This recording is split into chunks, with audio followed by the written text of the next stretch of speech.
자, 오늘 우리에게 주시는 하나님 말씀을 함께 받겠습니다. 이제 로마서 말씀으로 들어가는데요. 오늘은 1장 1절에서 17절까지 말씀을 우리가 받도록 하겠습니다. 로마서 1장입니다.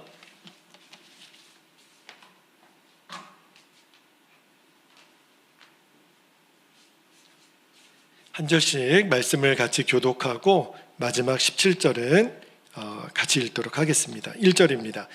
예수 그리스도의 종 바울은 사도로 부르심을 받아 하나님의 복음을 위하여 택정함을 입었으니 이 복음은 하나님이 선지자들을 통하여 그의 아들에 관하여 성경에 미리 약속하신 것이라. 3절 그의 아들에 관하여 말하면 육신으로는 다윗의 혈통에서 나셨고 성결의 영으로는 죽은 자들 가운데서 부활하사 능력으로 하나님의 아들로 선포되셨으니 곧 우리 주 예수 그리스도시니라. 5절 그로 말미암아 우리가 은혜의 사도의 직분을 받아 그의 이름을 위하여 모든 이방인 중에서 믿어 순종하게 하나니 너희도 그들 중에서 예수 그리스도의 것으로 부르심을 받은 자니라. 7절 로마에서 하나님의 사랑하심을 받고 성도로 부르심을 받은 모든 자에게 하나님 우리 아버지와 주 예수 그리스도로부터 은혜와 평강이 있기를 원하노라. 먼저 내가 예수 그리스도로 말미암아 너희 모든 사람에 관하여 내 아버지께 감사함은 너희 믿음이 온 세상에 전파됨이로다. 9절 내가 그의 아들의 복음 안에서 내 심령으로 섬기는 하나님이 나의 증인이 되시거니와 항상 내 기도에 쉬지 않고 너희를 말하며 어떻게 하든지 이제 하나님의 뜻 안에서 너희에게로 나아갈 좋은 길 얻기를 구하노라. 11절 내가 너희 보기를 간절히 원하는 것은 어떤 신령한 은사를 너희에게 나누어 주어 너희를 견고하게 하려 함이니 이는 곧 내가 너희 가운데서 너희와 나의 믿음으로 말미암아 피차 안위함을 얻으려 함이라. 13절 형제들아 내가 여러 번 너희에게 가고자 한 것을 너희가 모르기를 원하지 아니하노니 이는 너희 중에서도 다른 이방인 중에서와 같이 열매를 맺게 하려 함이로되 지금까지 길이 막혔도다. 헬라인이나 야만인이나 지혜 있는 자나 어리석은 자에게 다 내가 빚진 자라. 15절 그러므로 나는 할 수 있는 대로 로마에 있는 너희에게도 복음 전하기를 원하노라. 내가 복음을 부끄러워하지 아니하노니 이 복음은 모든 믿는 자에게 구원을 주시는 하나님의 능력이 됨이라. 먼저는 유대인에게요 그리고 헬라인에게로다. 17절 함께요. 복음에는 하나님의 의가 나타나서 믿음으로 믿음에 이르게 하나니 기록된 바 오직 의인은 믿음으로 말미암아 살리라 함과 같으니라. 아멘. 하나님 말씀입니다. 오늘부터 이제 로마서 강해가 시작이 되는데요. 제가 마음의 이제 소원은 제가 우리의 베델교회를 섬기면서 성경 66권을 우리 성도님들과 모든 장을 다 이렇게 말씀을 나누는 은혜가 있었으면 좋겠다는 생각이 들어요. 근데 그 성경의 66권 중에 이미 지난 한 2년 동안 한 8, 9개 성경은 이미 말씀을 전했고 그리고 또 지금 전하고 있는데 그동안 로마서 강해를 해야겠다라는 마음을 계속 주셨는데 계속 좀 미뤘거든요. 뭐 이전에도 로마서 말씀은 여러 번 읽기도 하고 설교도 많이 하고 많이 듣기도 했는데 이번에 우리 성도님들과 로마서 말씀을 진짜 전심으로 한번 읽어보고 또 그 말씀이 내 삶을 읽어내는 일에 우리가 정말 들여지는 시간이 되었으면 좋겠다라는 생각이 들었어요. 근데 여러분 로마서 말씀을 여러분도 많이 읽어보셨죠? 결코 쉬운 성경은 아닙니다. 로마서 말씀은 읽고 읽어도 어떤 때는 무슨 말인지 잘 모르겠는 굉장히 신학적인 용어로 되어 있기 때문에 로마서를 잘 읽어내기가 그렇게 만만하지가 않아요. 그런데 로마서는 정말 중요한 성경입니다.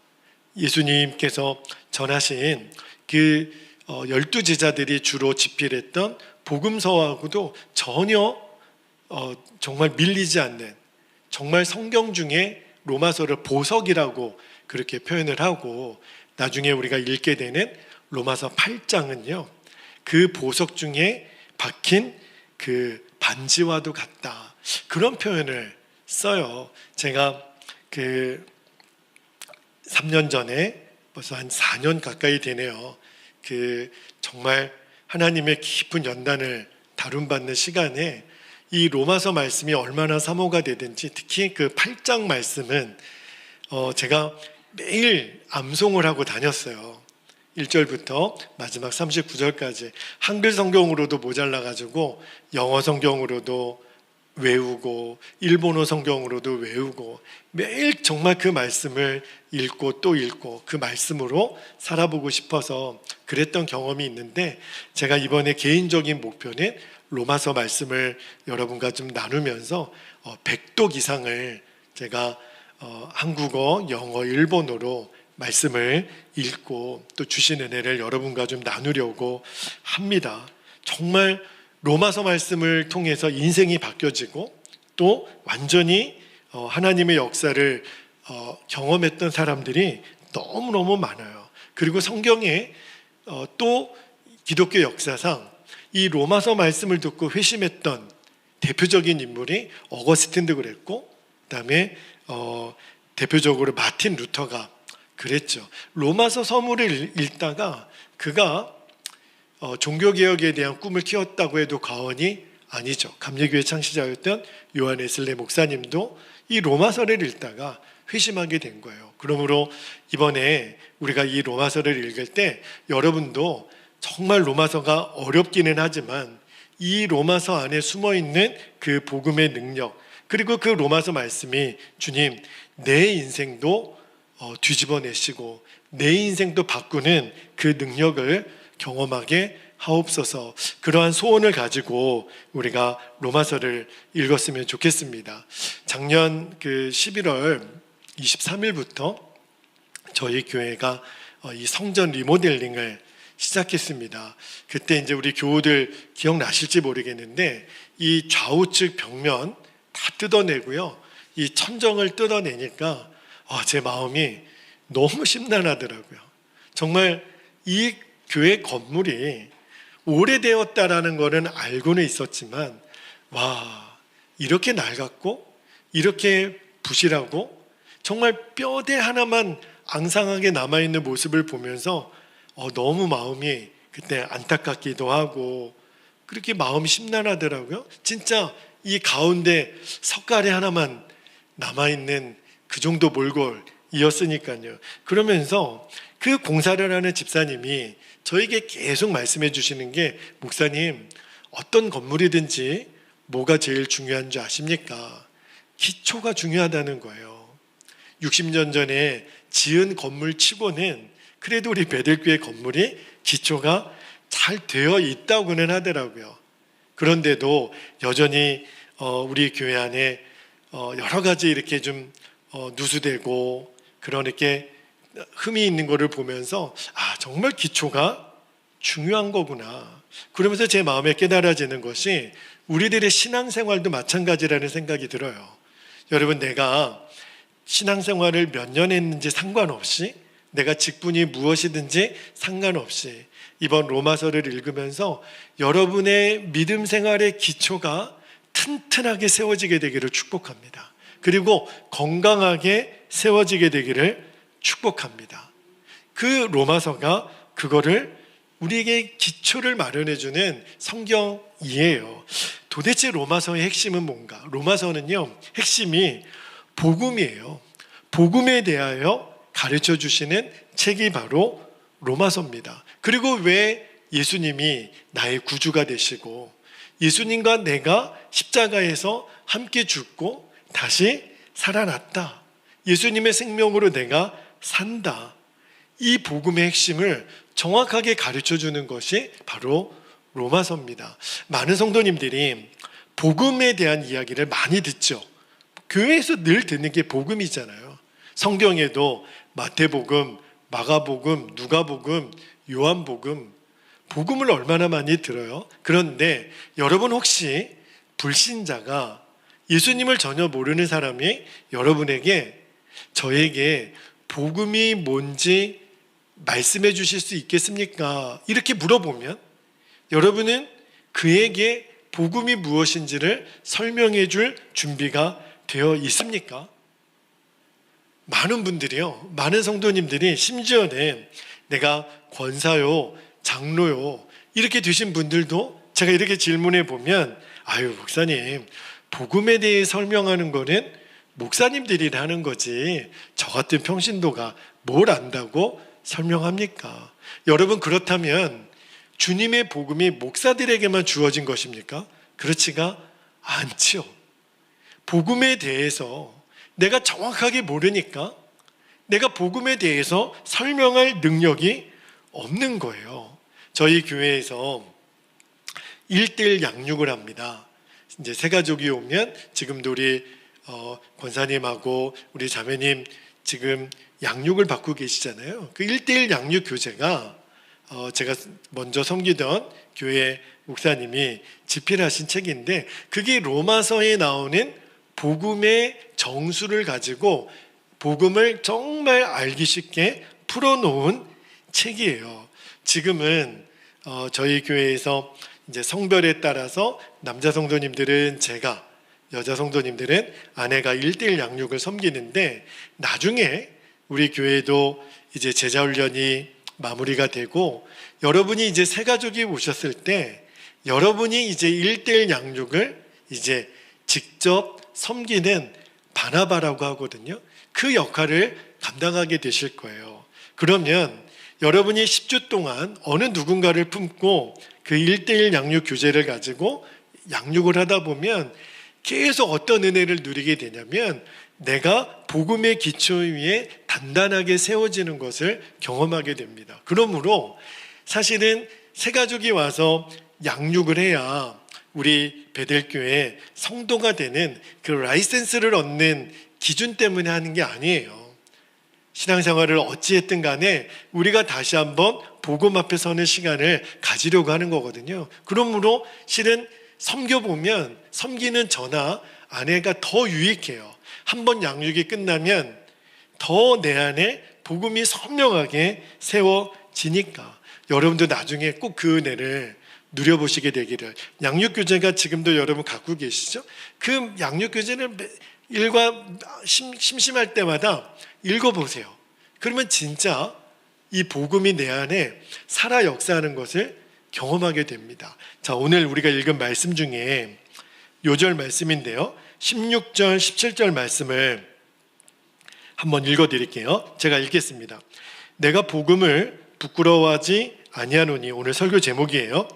이 복음은 모든 믿는 자에게 구원을 주시는 하나님의 뭐가 된다 그랬죠? 능력이 됩니다. 먼저는 유대인에게요, 그리고 헬라인에게로다. 17절, 복음에는 하나님의 의가 나타나서 믿음으로 믿음에 이르게 하나니 기록된 바 오직 의인은 믿음으로 말미암아 살리라 함과 같으니라. 여러분, 이 16절 17절 말씀을 여러분이 한두 번 들은 게 아니에요. 얼마나 많이 들었습니까? 얼마나 많이 읽었습니까? 그런데도 도대체 이 말이 무엇인지 귀에서는 맴도는데 정확하게 이거를 내 말로 표현해 보라 그러면 잘 설명이 안 돼요. 대부분 그렇습니다. 그렇다면 이제 앞으로 오늘은 로마서 좀 서론 개관을 여러분에게 좀 나누는 시간이기 때문에 대략적인 이야기를 드리지만 다음 주부터는 이제 한 절 한 절 말씀을 우리가 집중하여 볼 거예요. 여러분이 겸손하게 주님, 제가 그 복음의 비밀을 깨달아 나의 것이 되게 하시고 이제 내가 그것을 내 입으로 표현할 수 있는 그 수준까지 내 믿음이 자라게 하옵소서. 여러분의 것으로 꼭 삼게 되는 은혜가 있기를 축복합니다.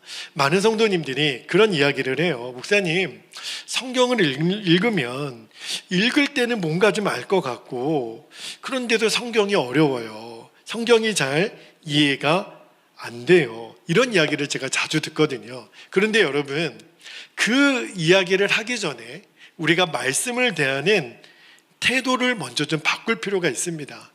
우리 안에 어떤 말씀의 태도가 필요하냐면, 근본적으로 우리의 본성은 하나님의 말씀대로 살기가 싫습니다. 자녀들은요, 부모님 말씀 듣기가 싫습니다. 여러분은 어렸을 때 부모님들에게 아이고, 우리 아이는 이렇게 말을 잘 들어, 이런 이야기를 많이 들었나요? 너는 어찌 이렇게 말을 안 듣느냐, 이런 이야기를 많이 들었나요? 본인 속으로 한번 대답해 보세요. 여러분, 우리 본성은요, 하나님 말씀대로 살기가 싫어요.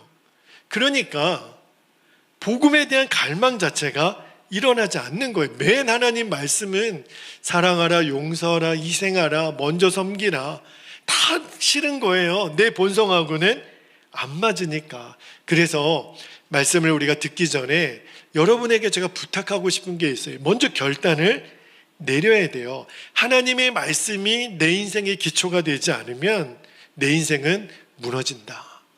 여러분, 이것이 결론이 되셔야 그 다음부터 말씀을 대하는 태도가 달라지고 나서 읽는 말씀이 내 안에 역사하는 깊이가 달라요. 하나님의 말씀이 내 인생의 기초가 되게 해 주십시오. 그렇게 결단이 서고 나면 이제는 더 이상 말씀이 부담이 아니라 내 안에 능력이 되는 거예요. 여러분, 우리가 지금까지 세상에서도 얼마나 많이 공부하고 또 직장에서도 열심히 일하고 교회에서는 얼마나 많이 예배를 드리고 얼마나 많은 목사님들의 설교를 들었나요? 근데 여러분, 많이 공부하고 많이 들은 것이 정말 내 삶에 무슨 의미가 있는 거죠? 어떤 때는 내가 안다는 것, 들었다라는 것, 이것이 바람잡는 수고 같은 생각이 많이 들잖아요. 왜 그런 줄 아십니까? 내가 아직도 복음이 명확하게 내 안에 선명하지 않은 거예요.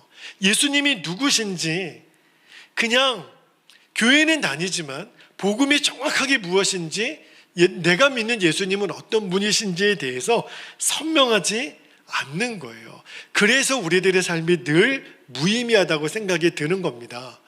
우리가 공부할 때도, 직장에 갈 때도, 여러분, 공부하는 학생들이 책상에 앉을 때 막 공부하고 싶은 마음이 듭니까? 여러분, 직장에 나아갈 때 오늘도 어서 빨리 직장에 가서 내가 누구를 가르치고 누구를 섬기고 막 싶습니까? 여러분, 안 그래요. 직장에 가는 발걸음이 천근만근이고 학생들의 책상에 앉는 그 시간이 천근만근입니다. 왜 그런 줄 아세요? 의미가 모르니까. 내가 왜 공부를 해야 되는지, 왜 일을 해야 되는지, 내가 오늘 왜 살아야 되는지에 대한 의미를 모르니까 그런 거예요. 그런데 이 의미가 언제 생기냐면 내가 복음을 정확히 알 때부터, 그리고 내가 예수님인지를 정확히 알게 되면서 내가 지금 하는 일에 대한 의미가 내게 부여가 돼요. 공부를 할 때도, 직장을 갈 때에도, 내가 무슨 일을 할 때도. 그래야 내 인생의 재해석이 되거든요. 그래야 우리들의 인생이 헛수고로 끝나는 인생이 되지 않습니다. 저는 여러분에게 우리가 로마서 말씀을 읽으면서 이 은혜가 임하기를 축복합니다. 에베소서 말씀을 한 절 읽어드릴게요. 에베소서 2장 3절에 보면, 전에는 우리도 다 그 가운데서 우리 육체의 욕심을 따라 지내며 육체와 마음에 원하는 것을 하여 다른 이들과 같이 본질상 진체와 마음에 원하는 것을 하여, 이 표현이 나와요. 이것이 세상 사람들이 살아가는 방식입니다. 그런데 어느 순간에 우리 예수 믿는 사람들도요, 여기에 물들어 버렸어요. 그냥 내 육체가 이끄는 대로, 내 마음이 원하는 대로 사는 거예요.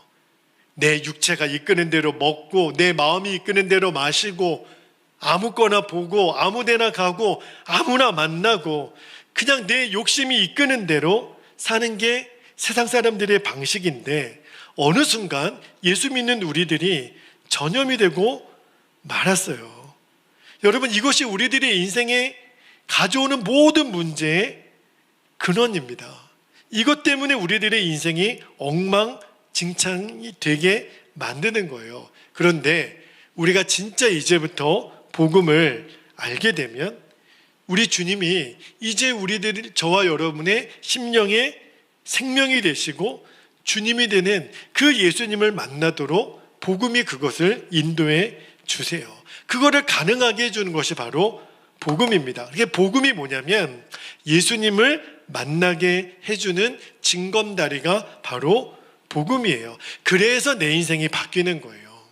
그래서 내 인생이 뒤집어지는 거예요. 그러니까 내 인생이 바뀌었다라는 말이 뭐죠? 하나님이 원래 마준철에게만 주신 인생의 계획이 있거든요. 근데 복음을 알기 전에는 그 인생의 계획대로 살지를 못해요. 왜? 그냥 내 마음대로 내 육신이 이끄는 대로 살고 싶으니까. 대부분의 사람들이 여기에 지금 묶여 있어요. 하나님의 마음은 너무 급하세요. 내가 원래 디자인해 놓은 인생의 계획대로 가야 되는데 지금 꽉 막혀 있어서 맨 육신이 이끄는 대로만 살고 있는 거예요. 왜요? 아직 내가 정말 복음을 제대로 만나지를 못한 거예요. 십자가의 복음을 통과하지 못해서 예수님을 온전히 경험하지 못하니까 하나님의 계획대로 못 사는 거죠. 다시 한번요. 내가 복음을 통해 예수님을 알게 되는 것, 그래서 하나님이 내 인생에 계획해 놓으신 그 인생의 길을 걸어가게 되는 것, 그것이 바로 구원받은 거예요. 그것을 바로 거듭났다라고 하는 거예요. 여러분, 이제는 정말 저와 여러분이 이 구원받은 자의 삶을 살게 되기를 축복합니다. 사람은요, 가만히 내버려 두면 망합니다. 여러분, 사람끼리 감정이 상하면 부모 자녀들끼리도요, 형제들끼리도요, 부부끼리도요, 이런 말을 할 때 있어요. 내버려둬. 내 마음대로 할 거야. 근데 여러분, 사람을 망치는 지름길이 뭐냐면 내버려두는 거예요. 여러분, 밭 있죠, 밭. 저는 그게 논밭을 경험해 본 경험은 별로 없는데 밭을 망치는 제일 지름길이 뭔지 아십니까? 그냥 내버려 두면 돼요. 조금만 있으면요, 저희 그 주차장에도 저게 여름철에는요, 이렇게 비가 오고 좀만 있으면 잡초가 그렇게 일어나요. 그 뽑아주지 않으면 아마 엉망진창이 될 거예요. 밭은요, 가만히 내버려 두면 금방 황폐한 땅이 돼버립니다. 우리 인생도 똑같아요. 우리들의 인생도 그냥 내버려 두면 그냥 잡초가 피어나고 엉망진창이 돼요. 왜 그러냐면 죄와 마귀가 역사하니까. 이 공중에 떠다니는 씨앗들이 있거든요. 마귀가 우리들의 인생의 밭에 매일 심어주는 게 뭐냐면 죄와 악의 씨를 심어줘요.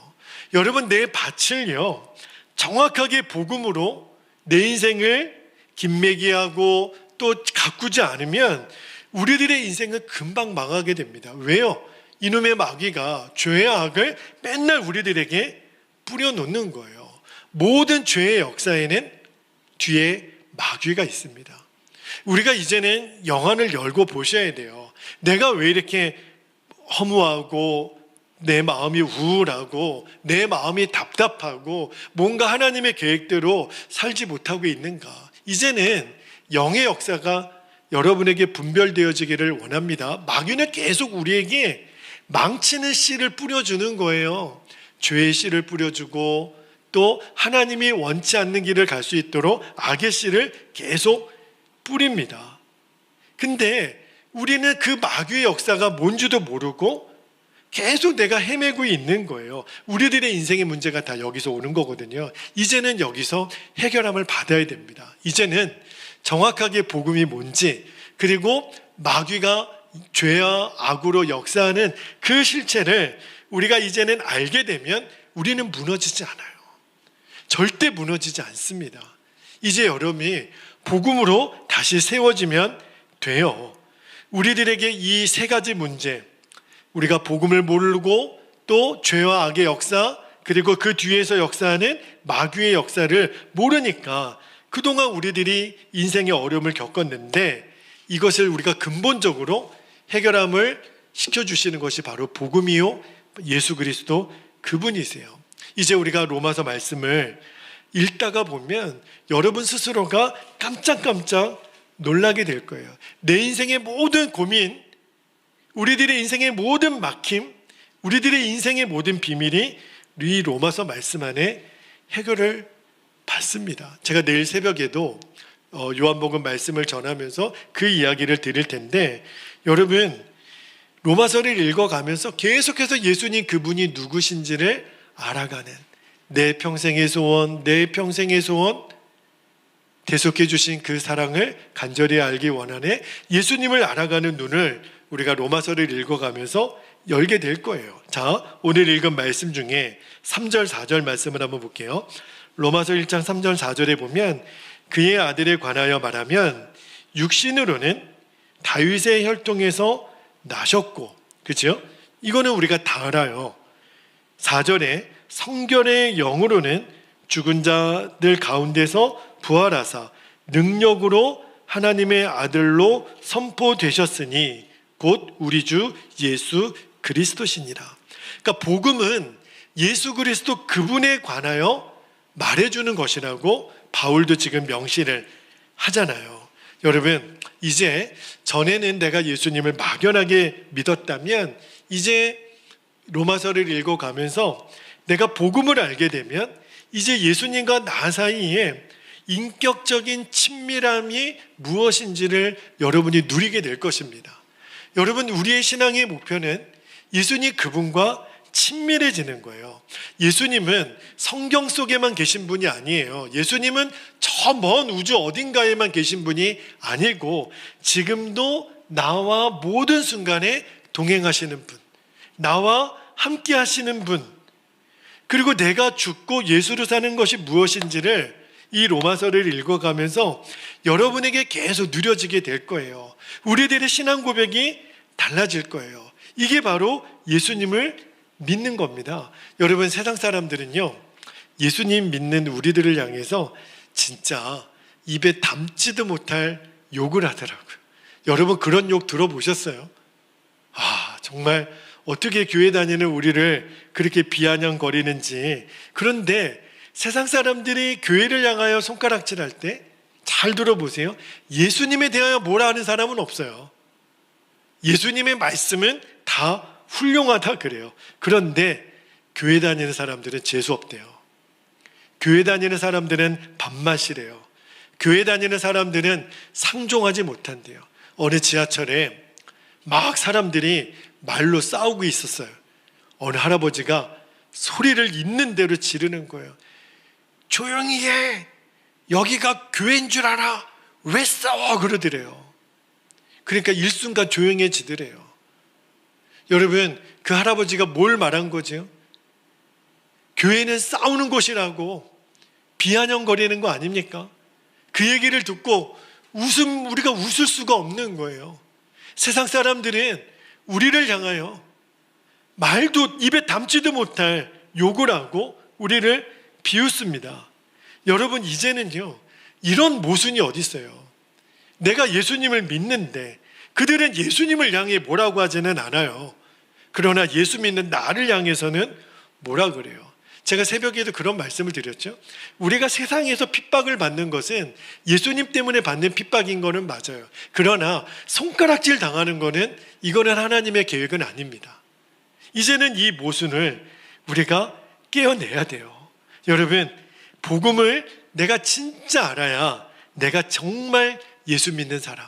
그러면 이제 세상 사람들이 우리를 향하여 저 사람은 예수님의 사람이구나, 그렇게 알게 된다라는 거예요. 여러분, 사도 바울은요, 그가 알고 붙들었고 믿었던 이 복음 때문에 얼마나 많은 고생을 했는지 여러분 아시잖아요. 사도행전 16장에 보면 사도 바울은 복음 전하다가 그렇게 두들겨 맞고, 그리고 감옥에 갇히는 신세가 됐잖아요. 데살로니가에서는 제가 성지순례 갔다가 데살로니가 교회 그 큰 기둥 성전 터가 있더라고요. 그때 데살로니가에서도 바울은 추방을 당했고요. 베레아에서는 몰래 탈출해야 됐고, 에덴에서는, 그리스 아덴에서는 사람들에게 조롱을 당했고, 헬라인들에게는 바울은 미련한 자 취급을 받았어요. 정작 동족 유대인들에게는 바울은 어떤 취급을 받았죠? 거치는 돌이 됐어요. 그래서 결국은 유대인들에 의해서 바울은 모함을 당했고 예수님처럼 로마 감옥에서 순교했잖아요. 그런데 오늘 사도 바울이 로마서 1장 16절에 뭐라 그러냐면 내가 복음을 부끄러워하지 아니하노니. 여러분, 오늘 이 말씀을 저와 여러분이 같이 붙잡게 되기를 원해요. 세상 사람들이 예수 믿는 사람들 싫어한다니까요. 근데 내가 이제 복음을 진짜 알고 나면, 사도 바울처럼 내가 복음에 미친 사람이 되면, 그러면 더 이상 복음이 부끄럽지가 않아요. 세상 사람들이 욕하는 것이 내가 손가락질 받아서 욕하는 거라면 내가 변명의 여지가 없지만, 내가 정말 복음 안에 서서 하나님 말씀대로 살고자 하는 것 때문에 나를 욕하면 괜찮아요. 내가 복음을 부끄러워하지 아니하노니.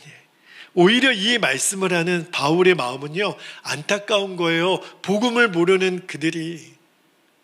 제가 요즘 저도 길거리에 나가서 전도를 하고 우리 교우들이 삶의 자리에서 전도한 것을 저에게 사진으로 보내줘요. 목사님, 오늘도 이렇게 복음을 전했고 오늘도 누구에게 복음을 전했어요. 그때마다요, 저는 너무너무 황홀한 마음의 그 감동, 진짜 밥을 안 먹어도 배불러요.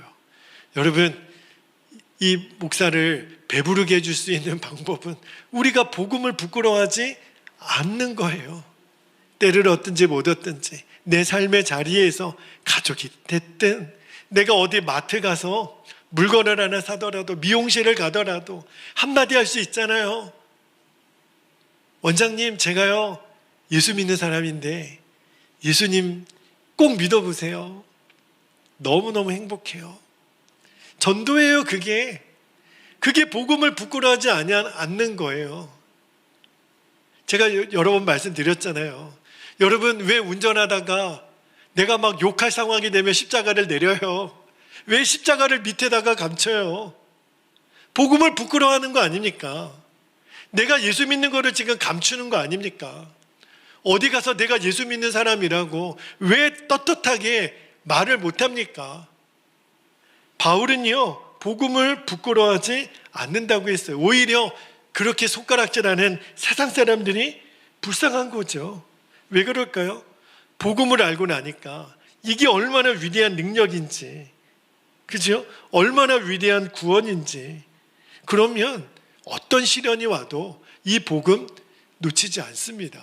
제가 지난번에 군대에 가서 신병이었을 때 이야기 드렸었잖아요. 첫째 주에 교회 못 가서 내무반에서 예배를 드렸다고. 자, 그런데 그 뒤에 신병이 6주 동안 군사훈련을 받거든요. 6주가 끝나면 자대 배치를 받아요. 근데 제가 그 신병 교육대에서 여러분이 믿어지지 않겠지만 제가요 조교로 차출이 됐어요. 조교 아세요? 군대 가면 이 빨간 모자 쓰고 막 소리 지르고 앞에서 시범 보이는 조교 있잖아요. 제가 조교로 뽑혔었다니까요. 안 믿어지시죠? 원래 조교하면 몸매도 아주 날씬하고 아주 각도 나오고 동작도 빠르고, 그리고 조교하려면 제일 잘해야 되는 거 있어요? 욕을 잘해야 돼요. 훈련병들이 겁먹을 정도로 욕을 잘해야 되는데 하나같이 저하고는 거리가 먼 것들이에요. 제가 동작이 빠릅니까? 밥 먹는 거는 한도 끝도 없이 느리지. 저는 욕을 못해가지고 그렇게 맞았어요. 아주 찰지게 욕하는 방법을 고참이 가르쳐 주더라고요. 제 설교 시간이기 때문에 여러분에게 차마 이야기는 안 하겠습니다. 그런데 제가 조교가 됐는데 또 밥 천천히 먹는다고 그렇게 두들겨 패네요. 술 못 먹는다고 또 패고, 담배 안 핀다고 또 패고. 와, 정말 언제까지 맞아야 되는지. 근데 다른 거는 다 참겠어요. 뭐 때리는 거 좋아해요. 내가 뭐 어떻게 해요? 음식이 안 넘어가는 거. 그리고 어떻게 술을 마셔요? 어떻게 담배를 펴요? 못한다고. 근데 다른 건 다 참겠는데 제가 이제 그 신병 교육대 조교가 되니까 이 훈련소에 들어오는 신병들이 있을 거 아니에요. 제가 6주 전에 경험했던 그것처럼 이 아이들 중에 크리스찬 아이들을 데리고 교회를 가야 되는데 고참들이 교회를 안 보내주는 거예요. 이 신병들이 교회를 갈 때 신병들만 보낼 수가 없어요. 걸어서 한 20분 걸리거든요. 그러니까 이 아이들을 인솔에 갈 이 조교들 중에 한 사람이 가야 되는데 저를 안 보내는 거예요. 그리고 그 시간에 막 청소시키고 일시키고 내 교회 가야 되는데 이 아이들 데리고, 그래서 저 청소시키면 제가 고참한테 뭐라 그랬냐면 교회 갔다 와서 하면 안 되냐고. 또 때려요. 왜 때려? 왜? 갔다 와서 하겠다는데. 그리고 또 다른 일 시키고 조교하고 말이 안 되니까 제가 중대장 찾아가서, 그리고 우리 부대에 제일 선임 병장이 있을 거 아니에요. 저 오늘 교회 가야 된다고. 진짜 교회 가야 되겠냐고. 진짜 가야 된다고. 그래서 중대장한테 그 얘기했다가 누가 요 막내 마이병 교회 못 가게 누가 막았냐고 또 막 고참들한테 뭐라고 하잖아요. 제가 교회에 갔다가 은혜 받고 오면서 얼마나 마음이 쿵닥쿵닥 했겠어요. 또 오늘 밤에 또 보일러실에 또 끌려가겠다. 그리고 갔다 오면 또 맞고 계속 저를 그렇게 못살게 괴롭히더라고요. 그래도 어떻게 해요? 교회 안 가면 그게 더 죽을 것 같은데. 이 신병들이 문제가 아니에요. 이 친구들도 예배드리게 도와줘야 되겠지만 내가 주일날 교회 안 가면 안 되겠는데, 그렇게 두들겨 패다가 나중에 이제 고참들이 독종이라고 나중에는 고참들이 손을 들더라고요. 얘는 그냥 무조건 교회 종교 행사가 있으면 수요일이든 주일이든 무조건 교회를 가라고. 그래서 교회를 안 빠지고 가게 됐던 거예요. 근데 그렇게 교회 신병들 오면 교회 데리고 갔다가 그 전체 사단에 군목 목사님이 이제 그 부대가 교회 안에 있으니까 저 교육대에서 계속 이렇게 이끌고 오는 저를 눈여겨보시더라고요. 그리고 예배 때마다 맨날 저 뒤에 앉아서 예배 드리면서 울고. 그래서 한 번은 그 군대에서 이등병들이 탈영할까봐 그 군목 목사님이 부대마다 이등병 상담을 해요. 근데 제가 늘 어둡고 오면 막 우니까 제가 이제 은혜 받아서 우는 건데, 군목 목사님이 보셨을 때는 탈영할 것 같다. 그래가지고 이제 이야기를 나눴는데 알고 보니까 사회에서 신학을 하고 전도사까지 생활하다가 온 사람인 거를 알게 되고, 그래서 일병 끝나갈 무렵에 어느 날 군목 목사님이 우리 부대에 온 거예요. 그때만 해도 제가 조교였었는데 그 군목 목사님이 중대장님하고 뭐 이렇게 술락술락 이렇게 얘기를 해요. 얘기인 즉슨 그때 이제 제가 그때는 일병이었어요. 이제 일병 마로봉 때 중대장님이 저를 부르시면서 너 혹시 사단 교회 군종병으로 갈래? 그러는 거예요. 제가 표정 관리를 했죠. 왜요?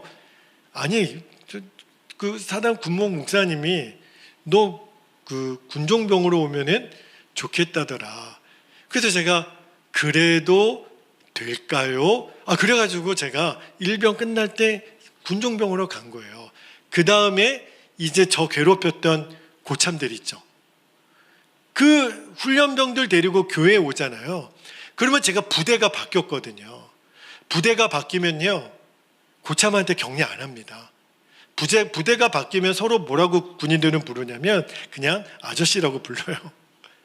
그러니까 이제 그 고참들이 교회 와서 제가 이제 사단 군종병이 됐으니까 저를 볼 거 아니에요. 옛날에 그렇게 저를 괴롭히고 두들겨 팼던 고참들이 이제 더 이상 저한테 뭐라고 할 수가 없어요. 부대가 바뀐 거거든요. 제가 그때 오히려 그 고참들에게 오늘 교회에 오셔서 감사하다고, 격려는 안 했지만 제가 초코파이 한 개씩 더 주고 그랬어요. 근데 제가 지금 왜 이야기를 드리냐면, 여러분 그때는요 그렇게 두들겨 패고 뭐라 그러고 정말 입에 담지 못할 욕을 하는 거예요. 교회 간다고 그런데도 욕하라 그러면 하고 때리라면 때리라고 그러고, 지금 생각해 보면 야, 그때 그걸 어떻게 견뎠을까 생각해 보면 지금보다 더 믿음이 좋았던 것 같아요. 왜냐하면 고난이 고난이라고 여겨지지 않더라고요. 오히려 오늘 한 대 맞고 내일 교회 가면 되는 거지. 그죠? 여러분, 제가 그 체험이 오늘 말씀을 준비하는데 생각이 나는 거예요.